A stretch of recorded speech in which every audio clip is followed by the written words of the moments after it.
Fora da política não há salvação. Um canal e podcast para discutir política. Produzido por mim, o cientista político Cláudio Couto.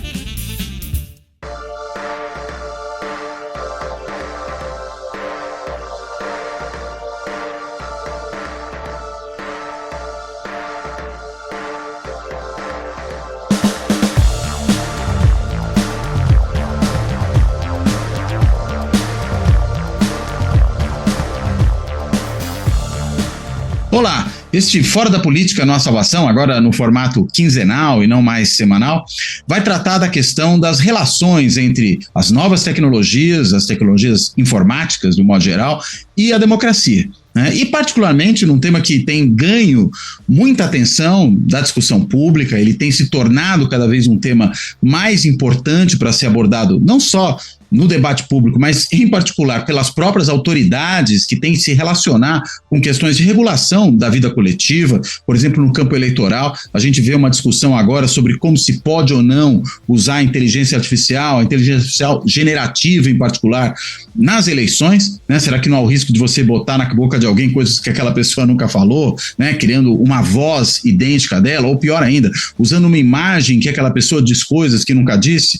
Isso tem gerado aí todo um debate sobre como é que isso pode vir a ser regulamentado.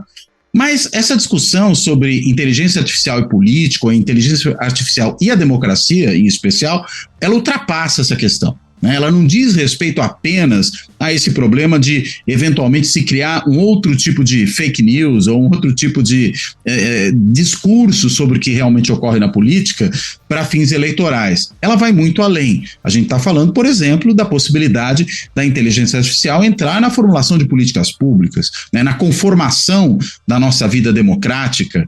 Né? Seriam os algoritmos da inteligência artificial análogos às instituições políticas que nós temos hoje, né? Além da inteligência dos indivíduos, da inteligência dos coletivos, há uma inteligência artificial que interage com elas? Enfim, para discutir esses temas, eu tenho aqui hoje dois colegas, dois convidados, que são dois cientistas políticos, que têm se dedicado à discussão desse assunto com bastante intensidade no período recente. Um é o professor Fernando Filgueiras, da Universidade Federal de Goiás, né, que atua também na pós-graduação em políticas públicas, no doutorado em políticas públicas da ENAP, e é também membro do INCT, o Instituto Nacional de Ciência e Tecnologia, Qualigov. E o outro é o Rafael Sampaio, que é professor da Universidade Federal do Paraná, apesar de ele, assim como o Fernando, ser também mineiro, mas está lá nas terras paranaenses já há um bom tempo, faz parte também de um outro INCT, o outro Instituto Nacional de Ciência e Tecnologia, que é o da Democracia Digital. E os dois, como eu falei, têm se dedicado a esse tema, a essa interação entre as novas tecnologias, entre o mundo digital e a política. Enfim, sem esticar demais essa conversa inicial, eu quero, antes de mais nada, agradecer aos dois por terem topado essa conversa e vou começar aqui com uma pergunta aberta, acho que o Fernando pode começar falando, e perguntando o seguinte: Fernando, de que maneira essas novas tecnologias e a inteligência artificial em particular têm afetado, ou mais ainda, podem afetar, podem vir a afetar a vida política nas democracias? Por favor. Bom, Cláudio, em primeiro lugar, obrigado pelo convite.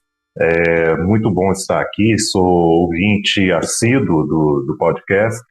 E, bom, eu queria dar, assim, talvez um primeiro passo atrás, né, para a gente poder entender essa questão da relação entre inteligência artificial e democracia, mais detidamente, né.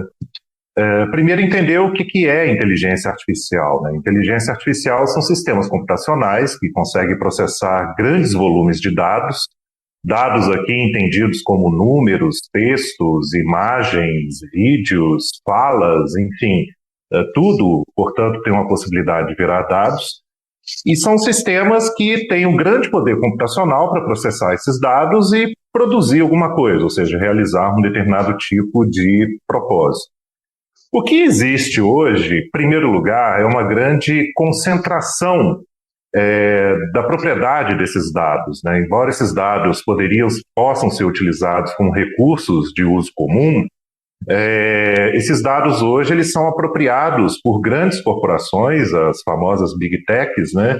Das grandes corporações de tecnologia, que detêm aí, portanto, grandes histórias de dados mundo afora, e utilizam esses dados para poder prestar diferentes serviços, utilizando com isso inteligência artificial. Inteligência artificial, portanto, processando esses grandes volumes de dados, elas podem nos auxiliar, funcionar como ferramentas que nos ajudam no processo de tomada de decisão em diferentes áreas, decisões políticas, institucionais, de negócios, enfim, mas também inteligências artificiais que podem automatizar a realização de determinadas tarefas, em particular aquelas tarefas de natureza mais repetitiva, né? Isso faz com que a inteligência artificial hoje represente um grande negócio, daí a discussão esses últimos dias sobre o alcance de investimentos na área de inteligência artificial, e agora parece que uma bolha aí prestes a estourar nessa questão. Então, a primeira questão que a gente precisa dizer é o seguinte: nós temos hoje corporações que praticamente controlam a comunicação global.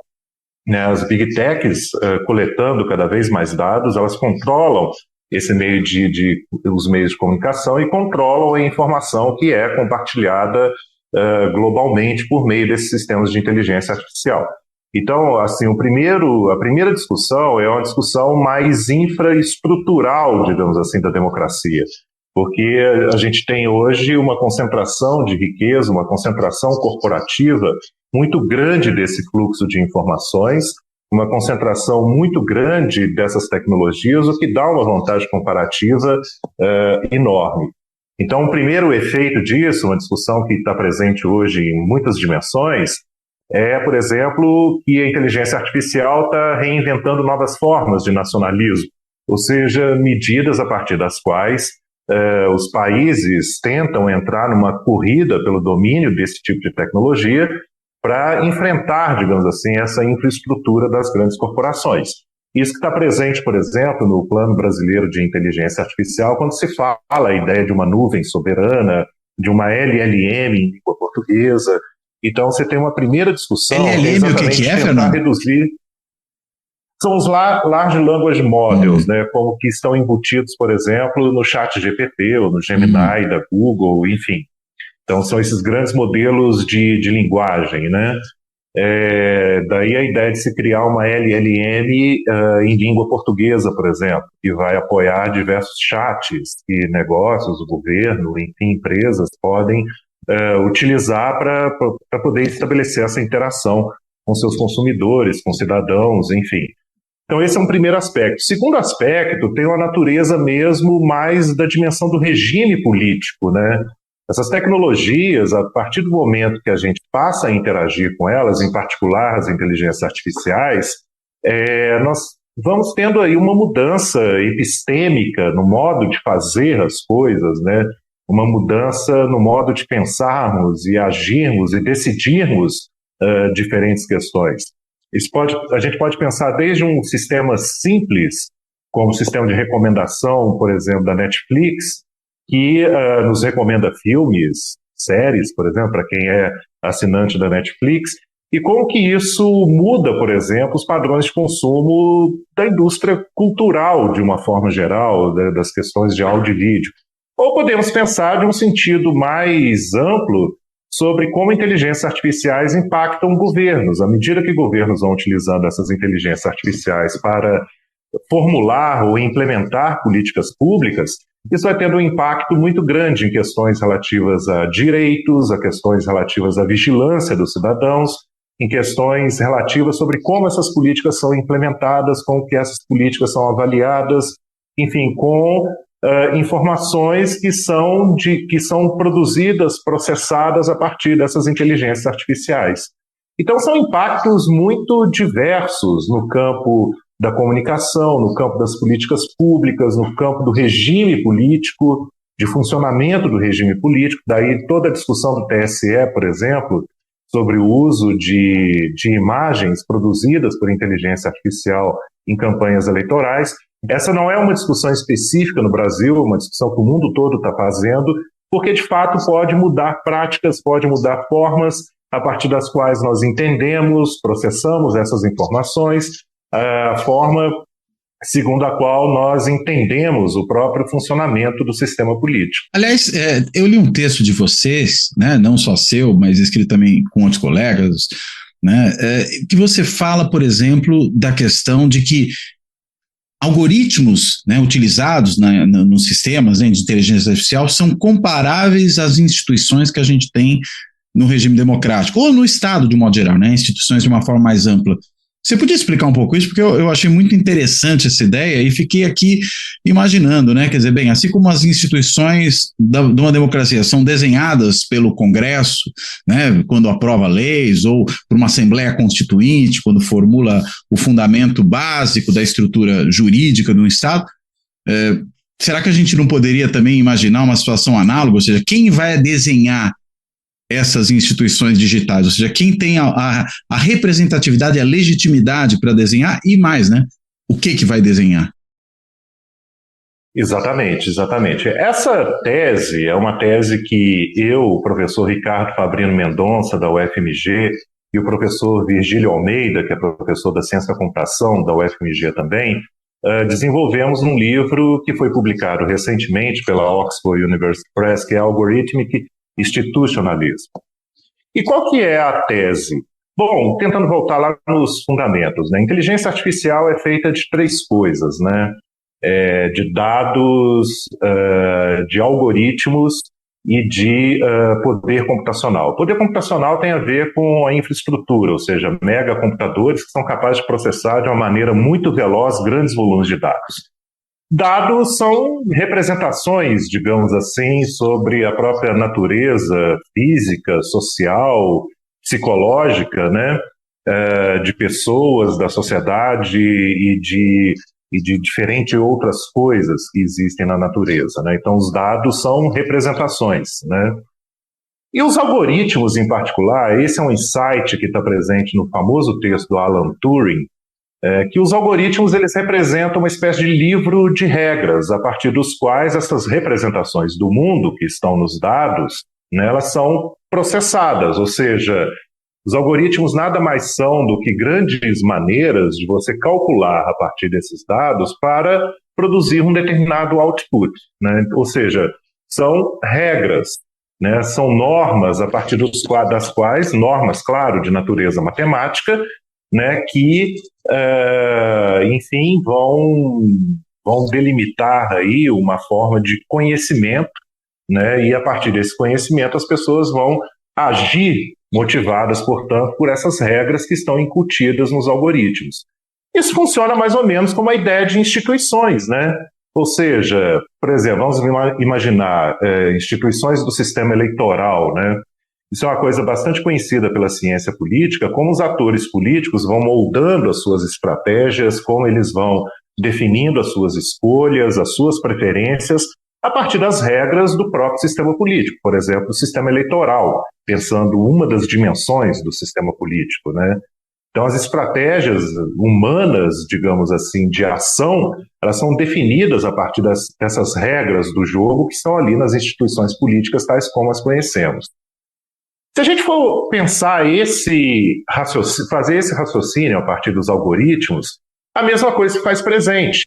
Só que, no caso dos algoritmos, eles estão numa camada, digamos assim, mais interna de um conjunto de artefatos que, tal como instituições, nós utilizamos para fazer escolhas, utilizamos para fazer, enfim, várias coisas na nossa convivência social.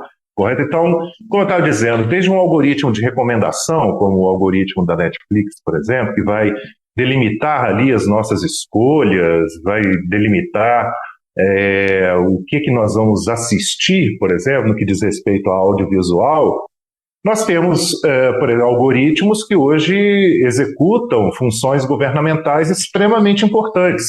Há toda uma discussão, mais no campo das políticas públicas, por exemplo, sobre o welfare state digital, ou seja, sobre o estado de bem-estar social digital, como que inteligências artificiais têm sido utilizadas para implementar direitos, ou mesmo executar funções super importantes na área de segurança pública. Então, você tem sistemas de reconhecimento facial, por exemplo, ou de policiamento preditivo, né, que são utilizados aí por forças de segurança, inclusive no Brasil, né, e você vai ter ali os algoritmos definindo um conjunto de regras a partir das quais, vamos dizer assim, essa função de política pública vai ser exercida na sociedade.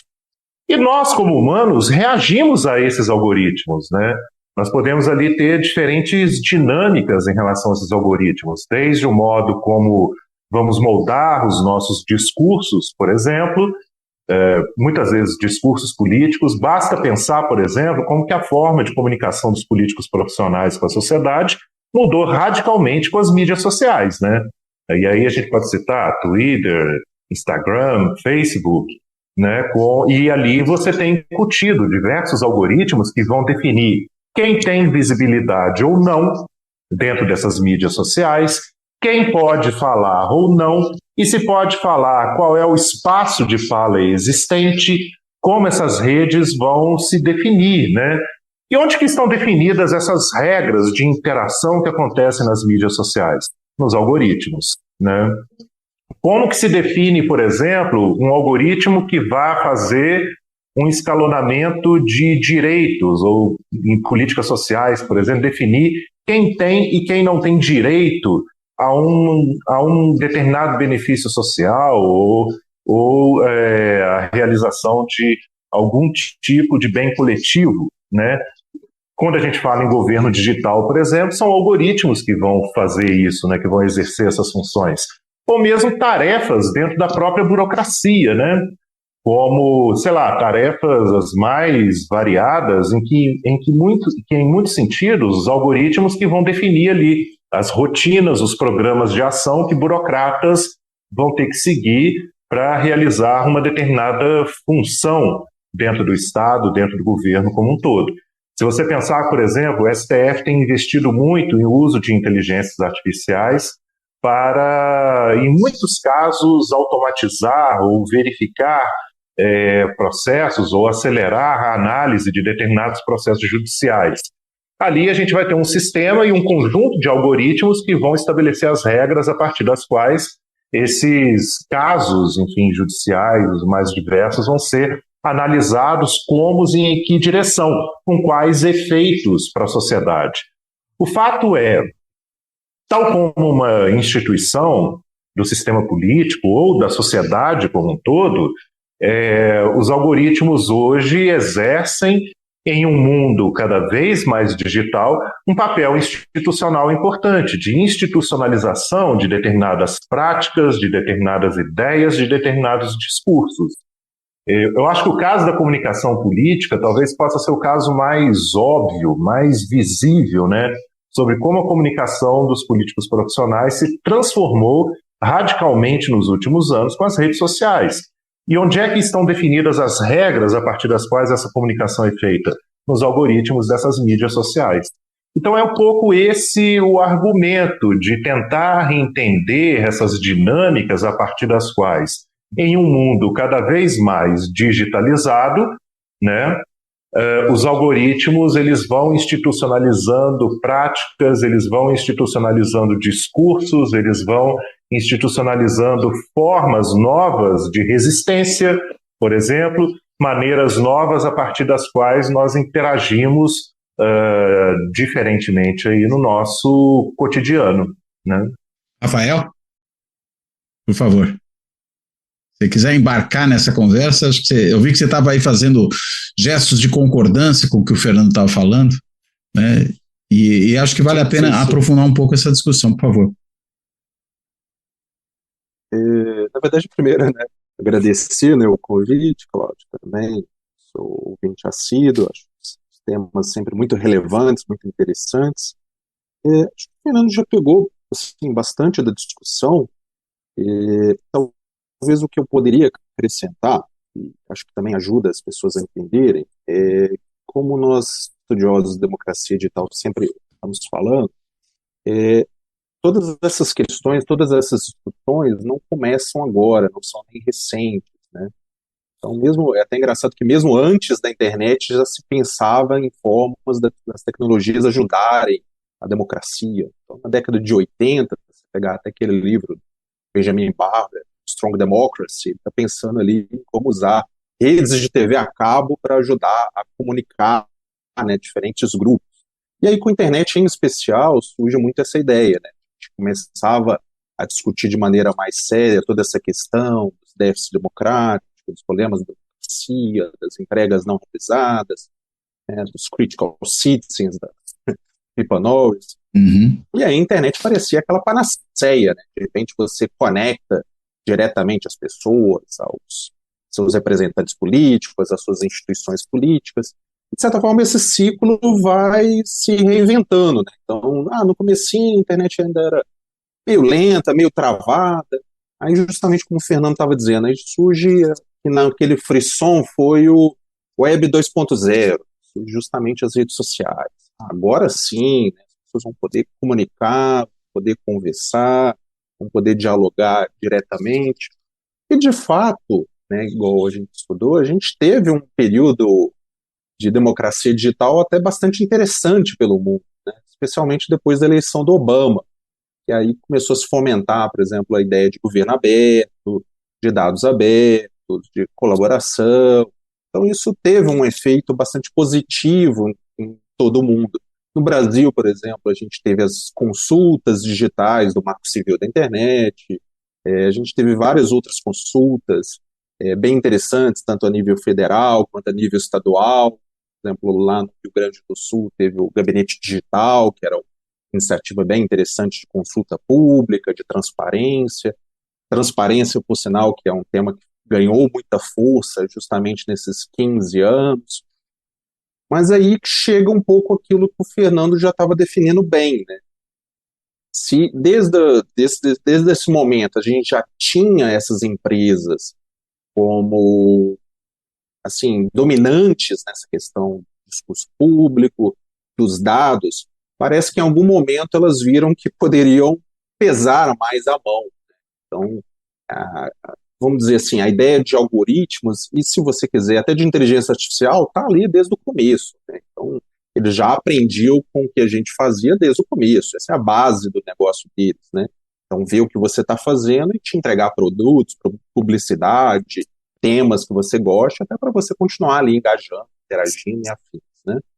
Mas em algum momento ali, parece que você perdeu a mão, e aí foi o momento até que ganhou força, né, Fernando? A palavra algoritmo, né? Que as pessoas começaram a ver que as suas timelines, que as suas recomendações eram muito diferentes dos colegas, e começou a ter uma discussão, digamos assim, sobre esse lado sombrio da força das redes sociais, da internet, né? Então começou a se discutir quanto será que essas mídias sociais, quanto será que a internet estão reforçando a polarização, supostamente por causa das bolhas, né?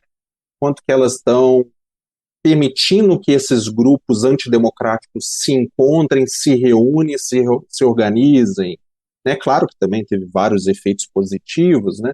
Mas só para dizer que teve esse debate, que ele teve uma onda de bom momento ali de 15, 20 anos de efeitos democráticos da internet.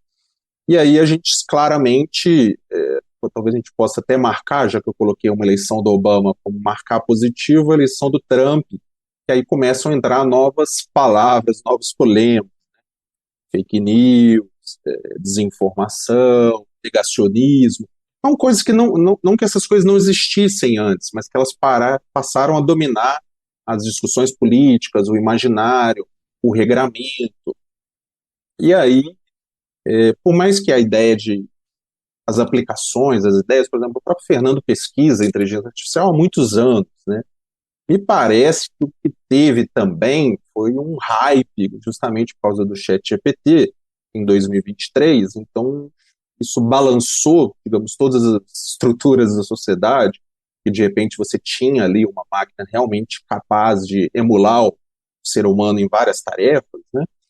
Especialmente de texto, e também outras de geração de imagem, por exemplo, do Midjourney, e aí de repente 90% dos empregos da Terra olharam para aquilo ali, opa, tem alguma coisa acontecendo. A gente até pode discutir, né, Fernando, que tem muito hype também em cima.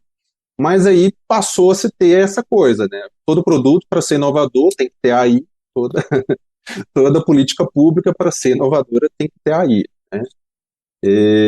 E aí o Fernando, acho que acabou tratando algumas coisas que são interessantes, é que muitas vezes a gente chama de AI, porque ela é um guarda-chuva de técnicas, né? Justamente de como você vai processar esses dados e, eventualmente, tomar decisões, indicar caminhos, né? Então, é interessante que o Fernando falou das LLMs, né, das Large Language Models, ao exemplo do ChatGPT, Gemini, Claude, Midjourney, que aí elas são geralmente muito proprietárias dentro daquilo que esse cenário que o Fernando construiu muito bem. E nós também temos uma outra coisa que geralmente é bem diferente acontecendo dentro de outras empresas menores e dentro do Estado, que é que às vezes eles desenvolvem suas próprias soluções, vamos chamar assim, de inteligência artificial, de automação de decisões. Por exemplo, estou estudando com uma colega nossa, Maria Alejandra Nicolás, é um sistema de AI, que é mais próximo de um sistema de decisões automáticas, feito pelo INSS com a ajuda da DataPrev. Por quê? Porque existia aquela fila gigantesca, né, de pessoas precisando de vários tipos de assistência, eles então vão usar, né, um robozinho, um sistema desses, para automatizar essas entregas. Porém, o que obviamente acontece quando você não prepara bem, não treina bem, não se prepara bem? Ele começou a tomar várias decisões que eram, não sei se necessariamente equivocadas, mas que não eram justas o suficiente com pessoas. Que a pessoa marcou um X errado no formulário, porque todos os bancos de dados do INSS não são totalmente consolidados, porque ele bebe de diferentes fontes. Então, por exemplo, muitos casos de pessoas que tiveram seu direito de aposentadoria ou de algum benefício, mas não com a integralidade do que elas mereceriam. E aí seria justamente um ponto onde, se você tivesse um atendente humano, ele claramente iria consultar isso para que esse erro não acontecesse. E aí os outros vários exemplos que o Fernando deu, os mais preocupantes são justamente esses que tomam essas decisões, como onde a polícia vai estar, se a pessoa é uma criminosa ou não, quem tem direito a um empréstimo ou não, tem direito a um financiamento. Então, é isso. Eu acho que o restante eu vou concordar aqui com o Fernando, porque ele sintetizou bem o certo. Agora, Rafael, você colocou uma coisa que me chamou a atenção, né? Você falou do momento, vamos dizer assim, glorioso aí da internet no funcionamento das democracias, né? Aí eu fiquei aqui matutando. Será que o momento era tão glorioso assim ou a gente que estava otimista demais? Né? E, na realidade, o problema que depois se tornou mais explícito, por exemplo, você falou do Trump, eu estou lembrando do Brexit também, onde teve toda aquela atuação lá da Cambridge Analytica, que acabou afetando o processo decisório. Pippa Norris, que você lembrou aqui, tem um outro livro com Engelhardt, né, que ela discute muito exatamente como é que Trump e Brexit emergiram exatamente nesse contexto em que você teve uma grande manipulação digital. Os problemas, eles apareceram depois, eles já estavam lá e a gente que não tinha atentado. O que você entende que estava realmente acontecendo aí? Eu entendo, assim, eu até quis trazer essa discussão, até o Fernando fez muito bacana de, né, vamos dar um passo para trás, definir o que é inteligência artificial, e meu ponto era esse, as relações entre democracia e tecnologias não são recentes, né? Então, bem no começo, aí eu estou dizendo ali, início da internet, final de 90, início dos anos 2000, era até essa disputa, tinha até essa questão, né? A internet vai salvar ou vai acabar com a democracia? Eu acho que ali, final dos anos 2010, a gente tinha um momento até bem interessante, né? Então, até aquilo que depois se chamou de Primavera Árabe, coisas do tipo. Então, você teve vários movimentos, vários protestos, várias iniciativas de e-participação, né, de participação eletrônica, de democracia digital, de transparência, dados abertos. Você teve muitas coisas interessantes, né? Muitas experimentações, aquilo que a ciência política, por exemplo, internacional vai chamar de inovação democrática. No Brasil entrou mais como instituições participativas, né? Então, só dando alguns exemplos, na Europa, por exemplo, eles começaram a implementar muitos orçamentos participativos, mais ou menos nessa época. só que no contexto europeu, já muito mais digitalizado, no momento atual, por exemplo, boa parte desses orçamentos participativos tinha uma fase digital, poder incluir mais pessoas, ter uma discussão mais ampliada. Então, de fato, a gente tinha esse cenário que, na minha opinião, era bem positivo. Isso não significa que algumas das coisas que a gente foram vendo que predominaram em grande medida depois não existissem. Então, desde o começo da internet, a gente via o que no comecinho se chamava de trolls, de flames, mas que já eram início do que depois a gente chamaria de discurso do ódio, de outras formas, né?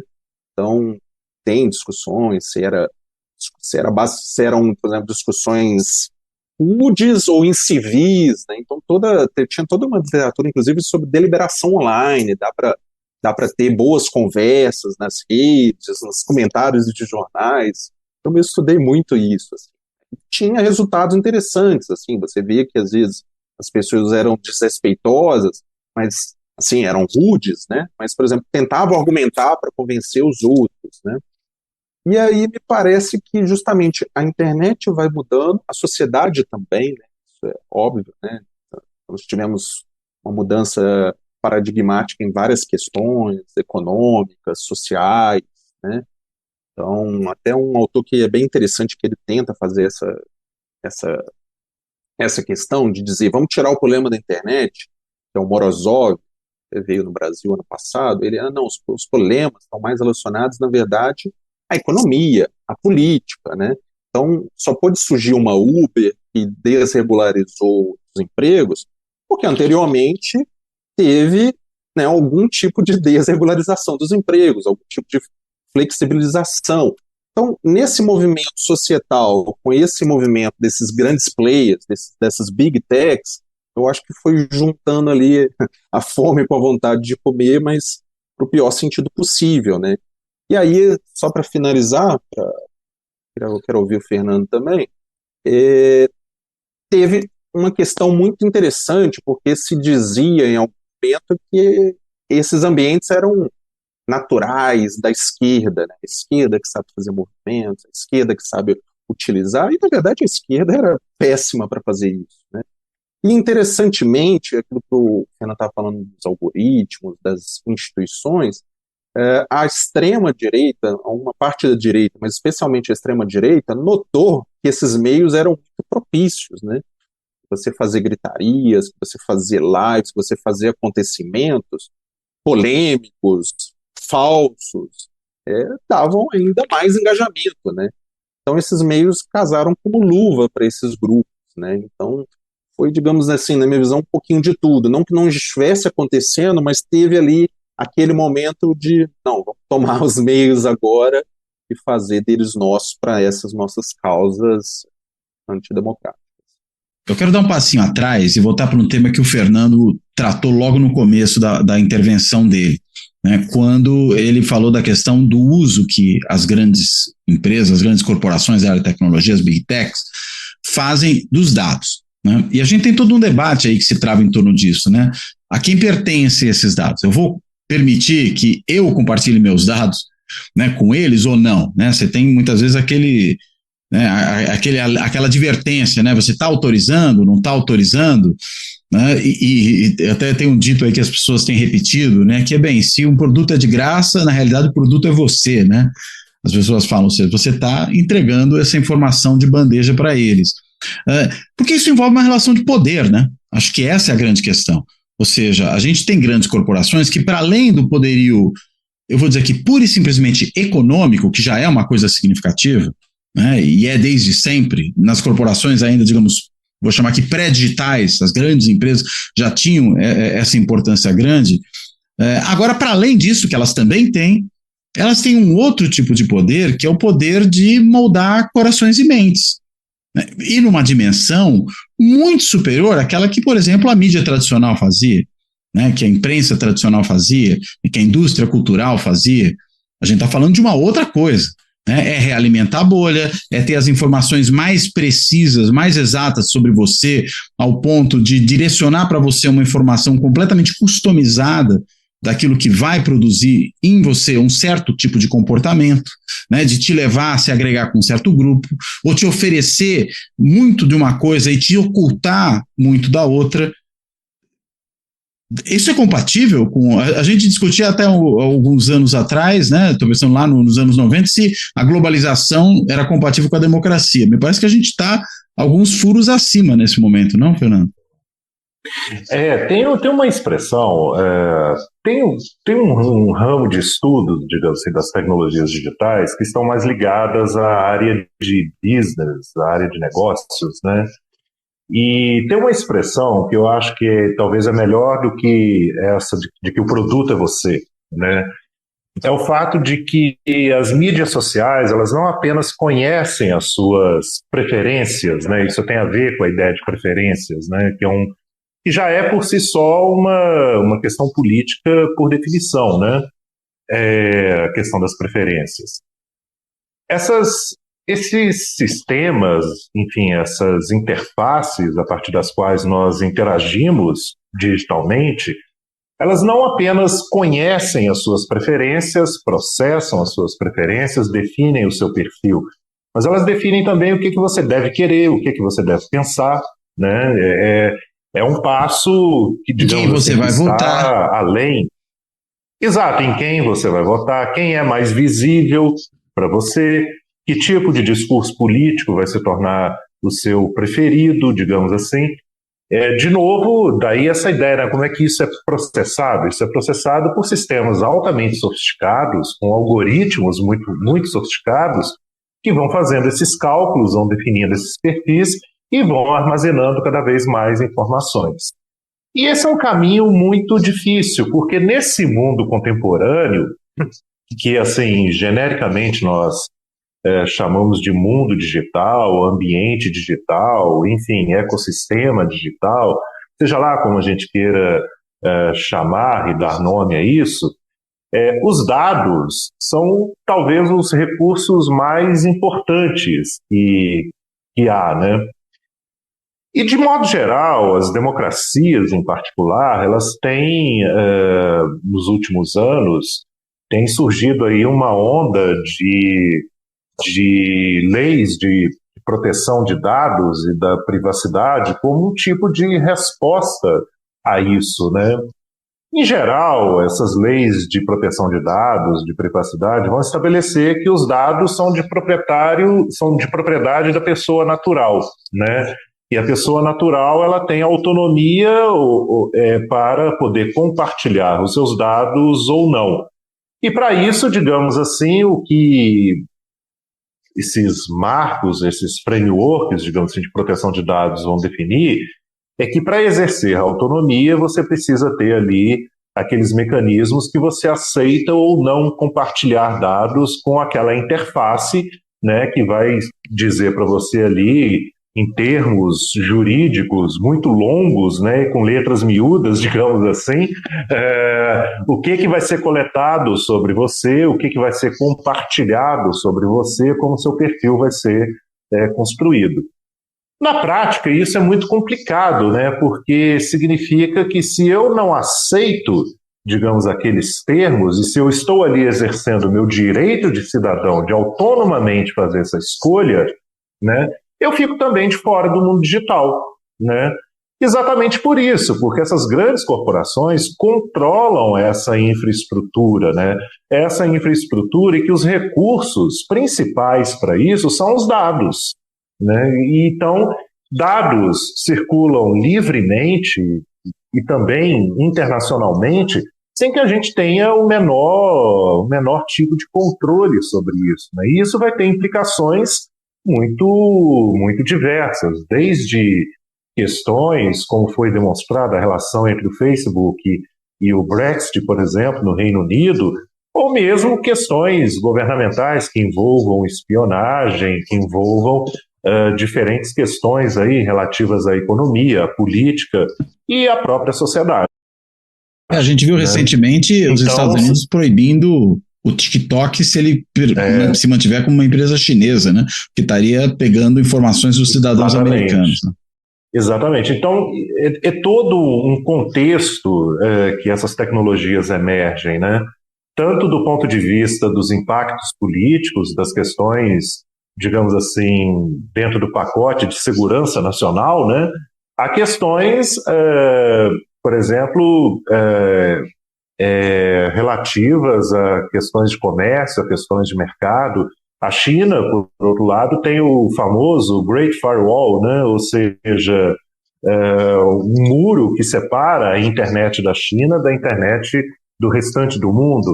Então, são dinâmicas muito, muito complexas, que têm impactos políticos muito diretos na forma como comunicamos, experienciamos, na forma como vivemos a própria democracia, né?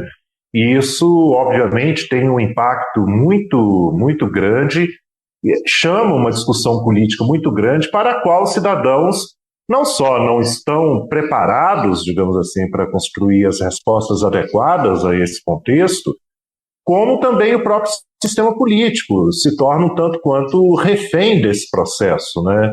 Porque se a comunicação política é toda feita, por exemplo, nas mídias sociais hoje em dia, as mídias sociais são os grandes potencializadores de votos, por exemplo, é muito complicado, né, para quem está dentro do próprio sistema político propor algum tipo de mudança, sendo que ele próprio tem sido beneficiado ou tem tido vitórias recorrentes, digamos assim, utilizando mecanismos das próprias redes, né, para poder alcançar aí as preferências dos cidadãos. Então, é um contexto, de fato, muito complexo, que exige aí um conjunto de políticas, um marco regulatório adequado para poder lidar com essas questões. O Brasil tem feito isso, a LGPD tem muito essa dinâmica, né, da autonomia do cidadão em compartilhar ou não seus próprios dados, mas é muito difícil, hoje em dia, a gente ficar de fora do mundo digital, por várias razões, né, desde questões relativas sei lá, o próprio conforto, entretenimento, até mesmo a questões relativas a direitos, à educação, à saúde. Hoje nós temos uma saúde cada vez mais digital, uma educação cada vez mais digital. Então, como é que a gente vai lidar com isso, né? Isso é algo que eu acho que ainda vai ficar muito tempo aí em discussão. No fundo, a gente está falando de algoritmos como instituições, mas a gente também tem as instituições políticas reagindo a isso, né? Então, o PL 2630, por exemplo, aqui no caso brasileiro, né, que é o PL de fake news, eu pessoalmente acho esse nome muito ruim, mas enfim. É assim que ele ficou conhecido, né? É uma Exato.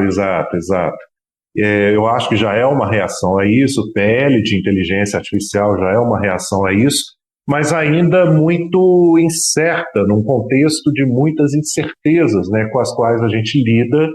Enfim, nesse mundo que de fato é totalmente novo, que não é mais aquele mundo, e foi interessante o Rafael fazer esse histórico, né?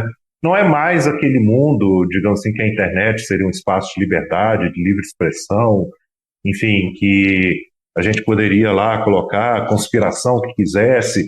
Hoje nós entendemos que isso tem impactos muito ruins para o funcionamento do regime, para a dinâmica do sistema político, para o papel que os atores políticos crescentemente exercem na esfera pública como um todo, e também consequências para os próprios cidadãos em várias dimensões da vida, no trabalho, nos direitos, na educação, na saúde e por aí vai.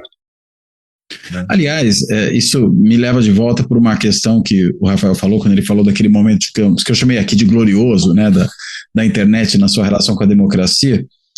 Uma questão análoga, né? Uma questão relacionada a isso, na verdade, que é o seguinte: a gente tem a impressão de que, de alguma forma, as grandes redes sociais se converteram numa espécie de ágora moderna, né? Ágora contemporânea, ou seja, é a praça pública onde os debates se fazem.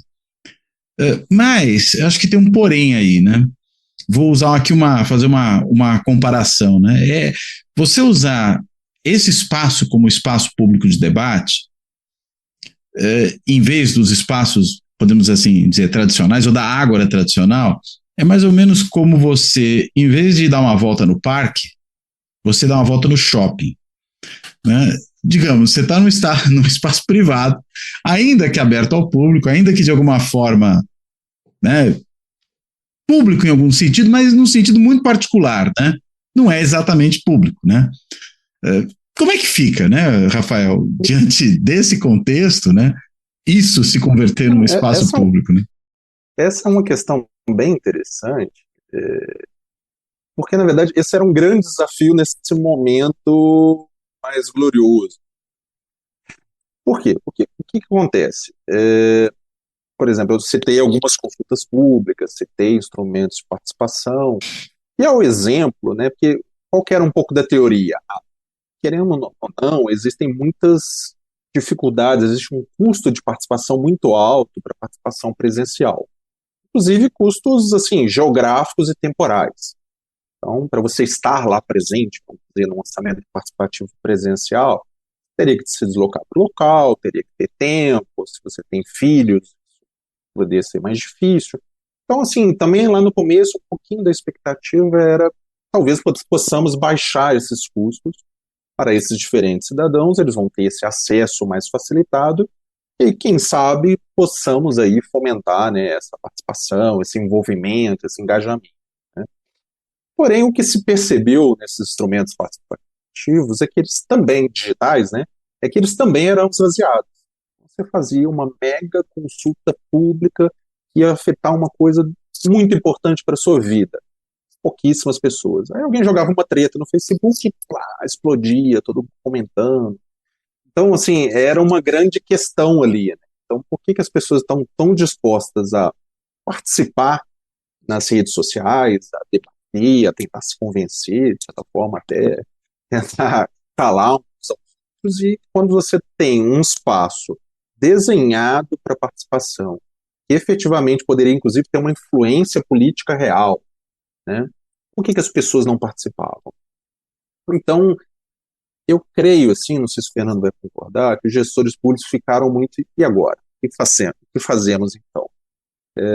Talvez existisse uma coisa, assim, de uma facilidade, assim, é o lugar que eu já estou, sabe? É um lugar que eu já faço tudo, que eu já converso, que eu curto gatinhos, que eu compartilho coisas, né? O que eu faço do meu sofá, né? Mas você poderia fazer do seu sofá, digamos, participar numa consulta pública. Então existia uma questão, será que é só porque é institucional, fica chato, fica pesado? Mas também tinha essa zona de conforto, é o lugar que eu faço tudo. Então teve até algumas tentativas, né? Mas eu acho que o principal efeito negativo, especialmente no caso do Brasil, foi de não levar muito a sério a ideia de desenvolver tecnologias próprias, né? Então, você citou o exemplo da China, problemático por vários sentidos, mas, por outro lado, a China tem empresas gigantescas que provém cada um desses serviços. A Rússia tentou fazer coisas parecidas também.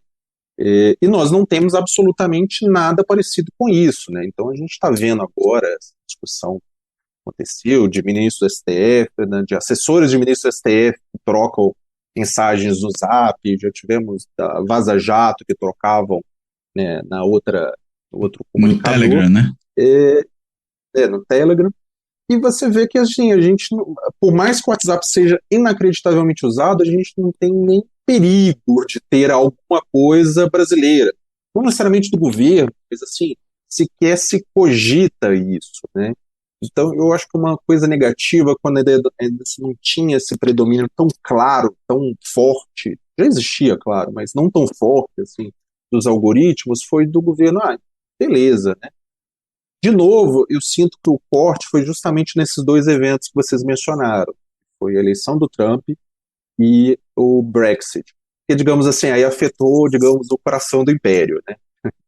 Ou seja, grandes players, de repente, foram muito fortemente afetados pelo digital de maneira muito negativa.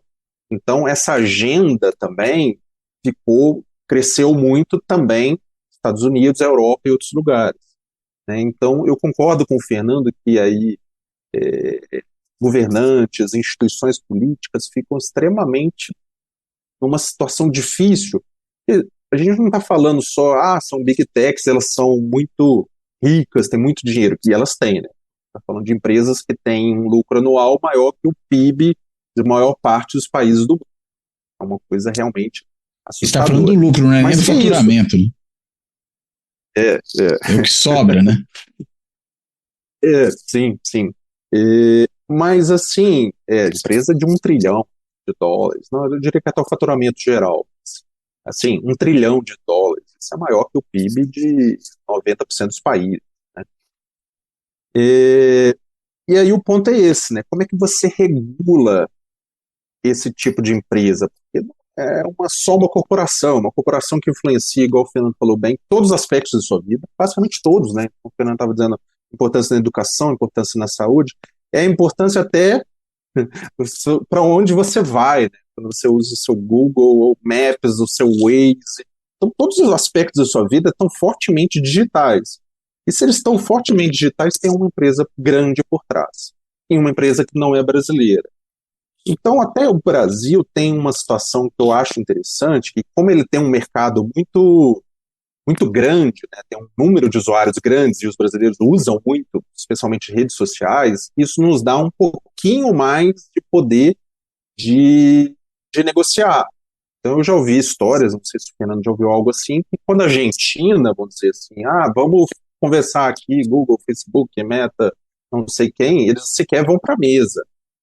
Porém, isso não significa que é fácil, né? Então, não é só porque elas influenciam, porque os deputados veem até vantagens de se manter por isso, especialmente na questão dos discursos, né? Mas porque tem um lobby muito forte, né? Então, é uma situação de fato bem complicada. E você falou esse negócio que muitas vezes sequer vão para a mesa. Eu, na hora, me lembrei de uma situação em que eles foram para a mesa.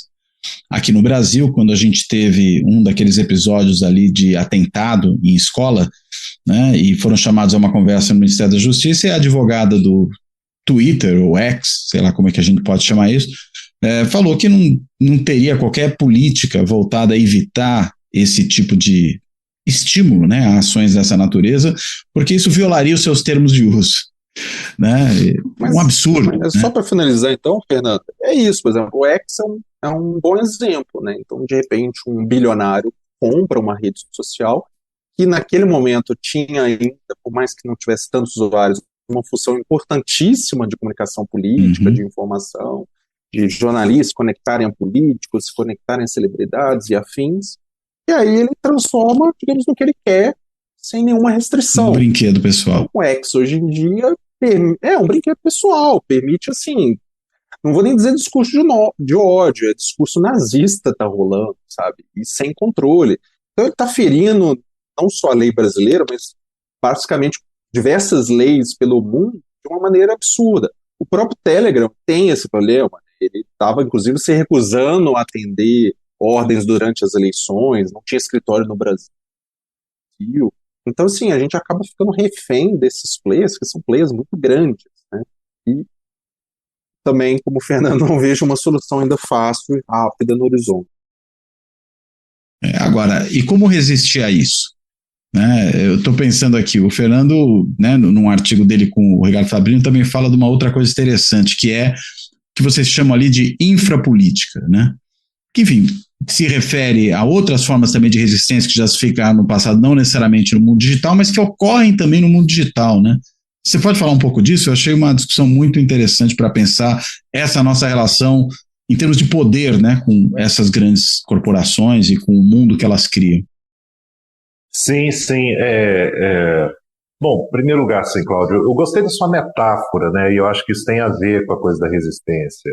A sua metáfora de que se antes a gente pensava, digamos assim, na ágora, no espaço público, lugar de fazer a política, de fato a gente está fazendo política no shopping agora, né? E acho que a metáfora é tão boa porque isso vem acompanhado de um monte de lojas ao redor, né, a partir das quais a gente vai comprar ou não alguma coisa, né? Porque, óbvio, o negócio das grandes corporações também passa pela venda, pelo marketing, enfim, a maior parte do lucro da Google vem disso, né? Mas, enfim, o fato é que a questão é o seguinte, se a nossa vida é cada vez mais digital, e aí eu vou pegar alguns exemplos que o próprio Rafael citou, né? Se eu quero ir de um lugar para outro, eu vou no Uber, e eu vou chamar, e esse Uber vai seguir um trajeto que é previamente fixado por um algoritmo, né?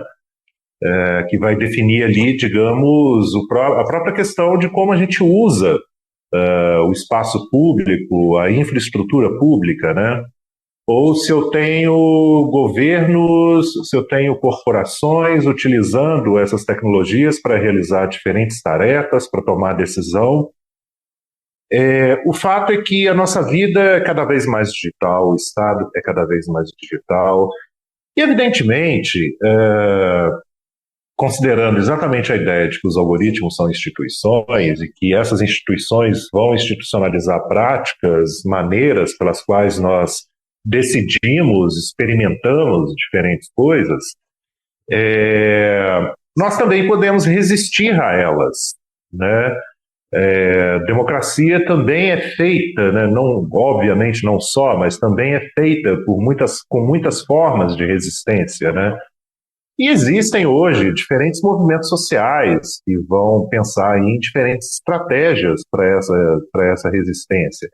E isso está numa dimensão, digamos assim, que é muito infrapolítica, e essa ideia de infrapolítica pegando muito no conceito do James Scott a respeito disso, né?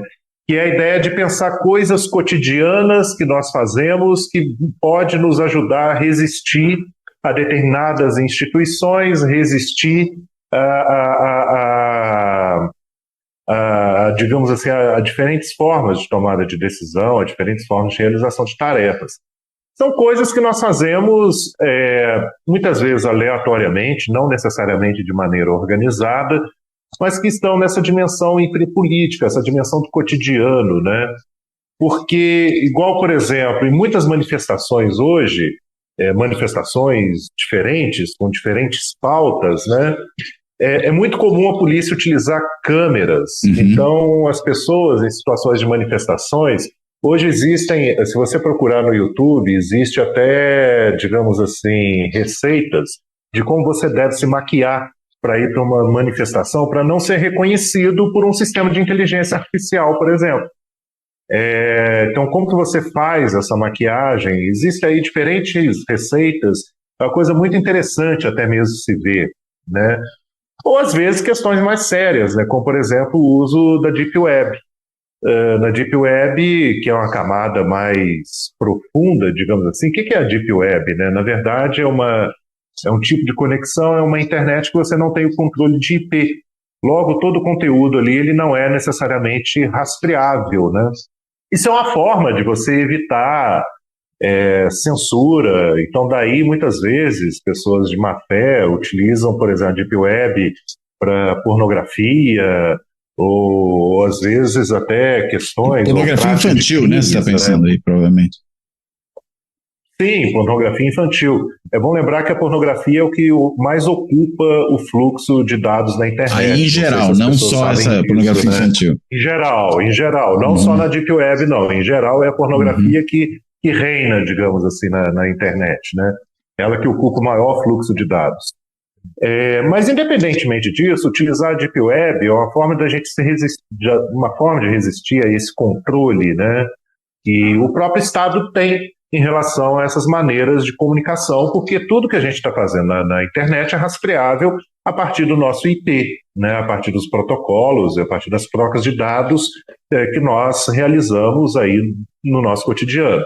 Então, essa ideia de uma infrapolítica da resistência é a ideia de que nós podemos resistir a essas instituições algorítmicas ainda num plano muito cotidiano, fazendo coisas muito cotidianas, usando anonimizadores, por exemplo, tentando evitar sensores ou desviar de sensores, utilizar maquiagens ou formas para cobrir o rosto em uma determinada manifestação, alguma coisa que vai impedir a identificação. Porque tudo que nós realizamos na internet é plenamente identificável. O IP do meu computador agora, que está comunicando com o seu computador, por exemplo, aqui para gravarmos essa sessão, esses IPs eles são plenamente rastreáveis e existem formas de saber que o Cláudio e o Fernando se comunicaram em determinada hora, em determinado dia, por meio da plataforma tal, né? Então, tudo isso é rastreável. Então, nós somos identificáveis no mundo da internet. E a internet trabalha muito com isso, né? Ou seja, todo esse conjunto de tecnologias, ela vão surgir a partir da nossa identificação. A identificação do nosso perfil, por exemplo, é construída a partir do nosso IP, a partir de tudo que nós comunicamos nessas plataformas, que é coletado, que vira um dado dentro do nosso perfil, que vai estar vinculado a essa nossa, vamos chamar assim, a essa nossa identidade digital, né? Dito isso, portanto, as formas de resistência nesse plano da infrapolítica são formas que buscam essa desidentificação, fazer com que essas diferentes tecnologias não sejam capazes de nos identificar, de nos rastrear, e isso tem representado uma forma de resistência a essas instituições algorítmicas, uma forma ainda muito emergente, que as pessoas encontram a partir do momento que elas jogam, né, umas com as outras dentro dessas instituições.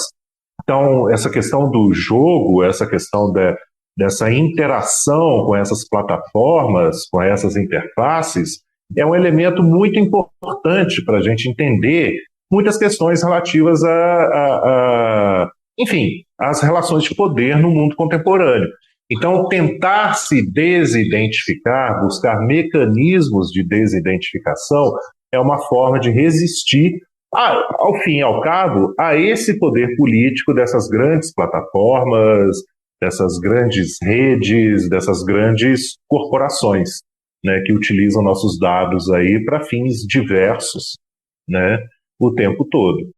Então, Rafael, pegando o gancho do Fernando, então a democracia ainda tem salvação dentro desse novo contexto, desse admirável mundo novo que a gente vive aqui? Não, só complementando, acho que tanto eu quanto o Fernando em alguns momentos falamos, né? Eu acho que todas essas formas de resistência são extremamente importantes, mas assim, qualquer solução, se é que há, né, passa por múltiplas agências, agências no sentido mais amplo, múltiplos atores, né? Então, uma discussão que ganha muita força, demorou, mas finalmente ganha muita força, é justamente da soberania digital, né?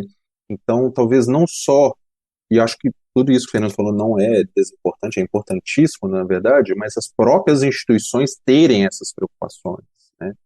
Então, por exemplo, tem alguns estudos bem interessantes, na CGI, né, que é o Comitê Gestor da Internet, sobre, por exemplo, como as universidades entregaram seus dados às Big Techs. Então, os e-mails, os servidores pertencem geralmente a Google ou Microsoft. Então, todas essas instituições, todos esses atores precisam ganhar essa consciência de que é bastante importante que isso não aconteça. A gente não tem plena noção do que acontece quando você está, em teoria, você tem um acordo, está firmado, mas ao exemplo que a gente viu com a Dilma, todo aquele caso do Snowden, né, acordos podem ser quebrados de acordo com outros interesses, né? Então, essas diferentes instituições têm que levar isso a sério, diferentes governos têm que passar a levar isso a sério. Então, por exemplo, o Fernando citou uma coisa interessante, que é o STF está investindo bastante em inteligência artificial. Não sei se é o caso do STF, mas muitos dos órgãos judiciários que estão dizendo que estão investindo em inteligência artificial estão basicamente pagando o ChatGPT para fazer isso. Então, por exemplo, não acho que é fim do mundo você fazer isso, porque você quer ganhar ali, questão de escala, de rapidez, mas você tem que ter um plano para poder sair, né? Ter um plano, então estamos desenvolvendo a nossa própria tecnologia, estamos testando outras formas de fazer isso. Então isso tem que entrar sempre como uma prioridade para esses diferentes atores, né, sejam políticos, sejam de outras naturezas, de educação, saúde, afins, né, porque isso só vai piorar se a gente justamente não tiver essas formas de resistência, né. Então, você não ficar refém, tudo passa né? por grandes... Exato, porque esse é o ponto, né, bem a brincadeira até, eu estava até na semana de inovação da ENAP de 23, e estava bem forte lá a Microsoft vendendo o ChatGPT, tinha uma parceria, né? Aí eu até brinquei, né? Lembre-se que, né, hoje você pode comprar o ChatGPT, amanhã você pode estar com o Teams, porque vai que esse cenário muda absurdamente, a Google dispara e de repente o ChatGPT deixa de ser o melhor modelo. Aí você tem aquele acordo que é difícil de quebrar, você já cedeu os dados, então é difícil você trocar isso para outra plataforma. Então isso deve ser um expediente muito importante, né? De assim, tudo bem, podemos usar, igual o Fernando falou, não tem como não usar, né? Aí voltando até para a questão da AI, mas você tem que pelo menos ter um plano, uma ideia de como sair depois, de ter um desenvolvimento próprio, né? É até interessante que para bagunçar esse meio das AIs, pelo menos por enquanto, né? Quem estiver ouvindo esse podcast daqui a 5 anos, eu não sei, mas, por exemplo, a Meta está lançando modelos abertos, né, que é o tal do Llama. É verdade. Nesse momento, parece um caminho, mas não tem só da Meta, várias empresas. Tem uma empresa, por exemplo, francesa interessante, que é a Mistral, também faz modelos abertos. Então, assim, os órgãos públicos brasileiros, as instituições brasileiras, ao exemplo das universidades, têm que estar atentas a essas possibilidades também, né, se pensar algum tipo de solução brasileira, servidores brasileiros, para deixar esses dados, né, igual o Fernando falou. Então, essa questão da soberania digital, ela não é só um discurso bonitinho, né? Ela é, de fato, uma questão muito importante, inclusive até para o próprio desenvolvimento científico e tecnológico do país, né? Eu acho que parte das soluções passam muito também por aí. Então, 3 grandes pontos. Acho que o Fernando colocou um importantíssimo, o Fernando, na verdade, colocou 2, né? Que seria a regulação, essa questão da resistência mais geral, espraiada pela sociedade, e essa agenda da soberania digital pelos próprios agentes públicos, né, pelas próprias instituições políticas. Muito boa conversa, pessoal. Quero agradecer a inteligência natural aqui que pudemos destilar dentro dessa conversa. E quero devolver a palavra aí para vocês, antes da gente terminar, para vocês poderem, se porventura ainda tiver um ponto que acham que a gente deveria ter abordado e que acabou não abordando, vocês possam fazer isso, né? Passar por esse ponto, e para fazer também as suas considerações finais. Então, Fernando, por favor.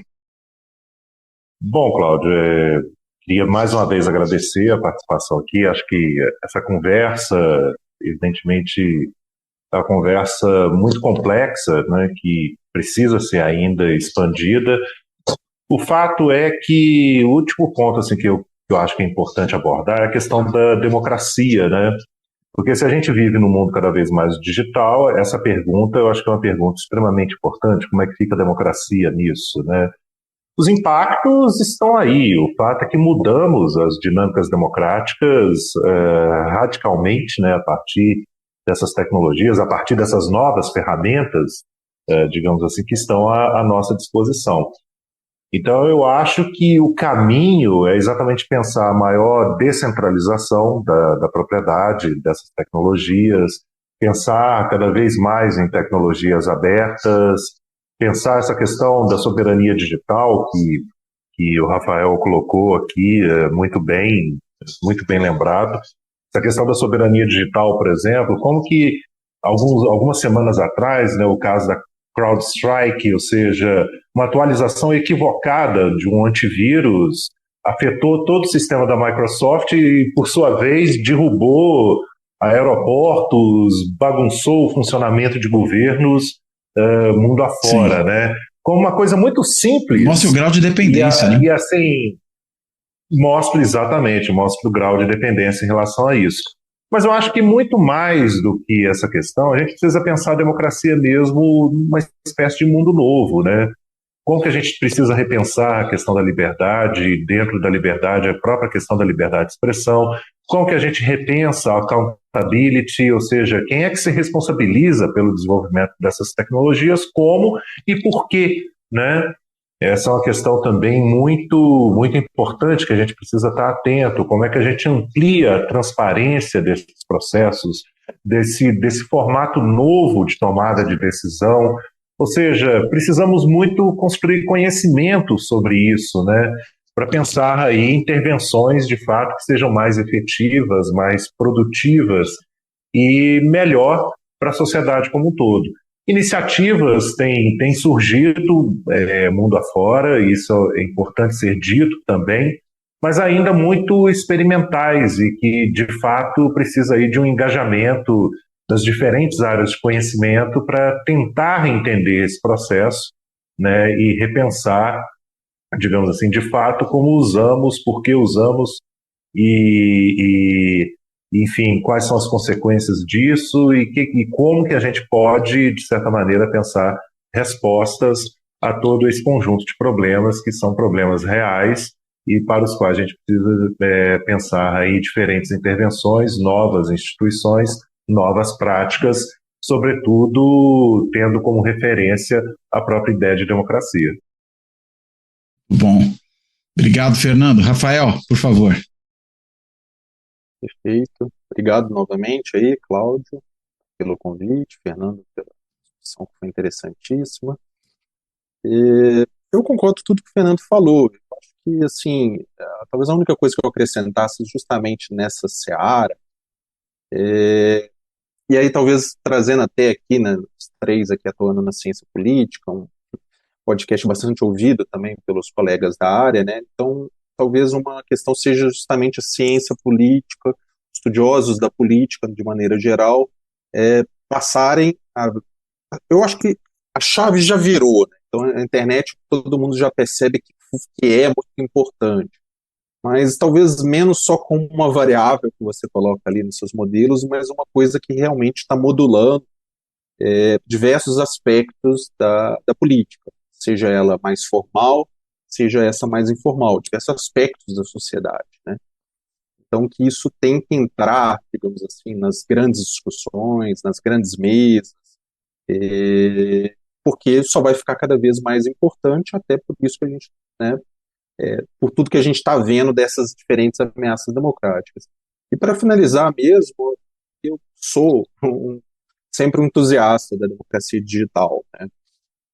E acho que também temos que ter coisas, digamos, propositivas, positivas, né?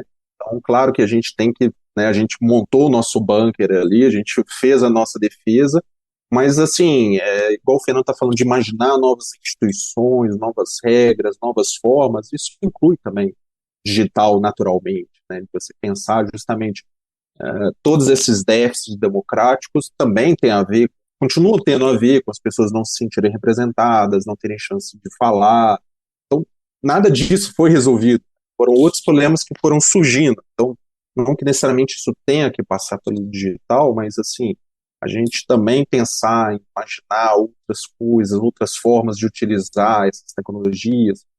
Nem sempre tudo é ruim. Tem vários exemplos muito interessantes. Então, resgatar esses exemplos, igual o Fernando falou, sair da experimentação para coisas mais ousadas, mais arriscadas, né, podem, né, ter também os seus efeitos, esperamos, positivos aí para a nossa democracia. Obrigado, Rafael.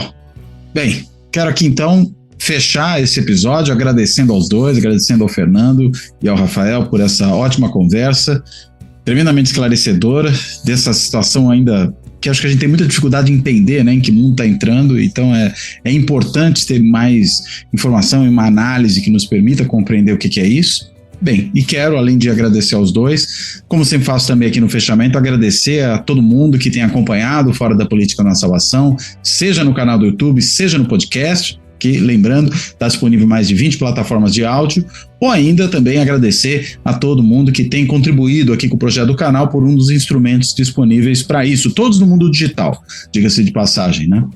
Um deles é se tornar um apoiador eventual ali, fazendo um clique no botãozinho do Valeu Demais do YouTube, que fica embaixo do vídeo, né, aquele botão do coraçãozinho, aí permite fazer uma contribuição pontual, ou se tornando membro do canal por meio de uma inscrição no Clube dos Canais, que também se faz ali pela página do YouTube, de forma um pouco similar, fazendo uma assinatura simbólica no site de financiamento coletivo, né, benfeitoria.com, e aí basta digitar benfeitoria.com/apoio Fora da Política Não Há Salvação, ou ainda esse método digital tipicamente brasileiro, que é o Pix, né? Pode fazer também um Pix, e a chave Pix do canal é contato@foradapoliticanãohasalvação.info. Repetindo, para quem quiser mandar mensagem, contato@foradapoliticanãohasalvação.info. Bem, então, dito isso, eu reitero aqui meu agradecimento ao Fernando Filgueiras, ao Rafael Sampaio, agradeço aos dois e me despeço também de todo mundo.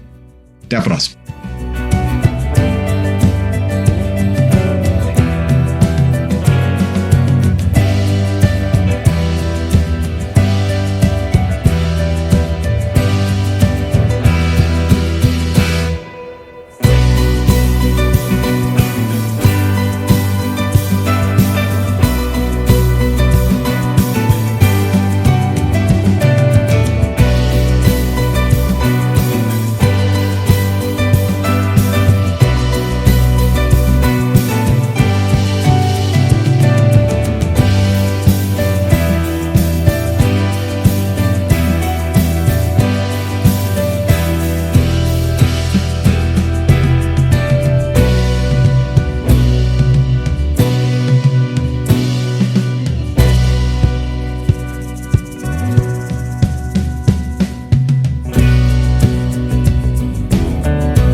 Fora da política não há salvação.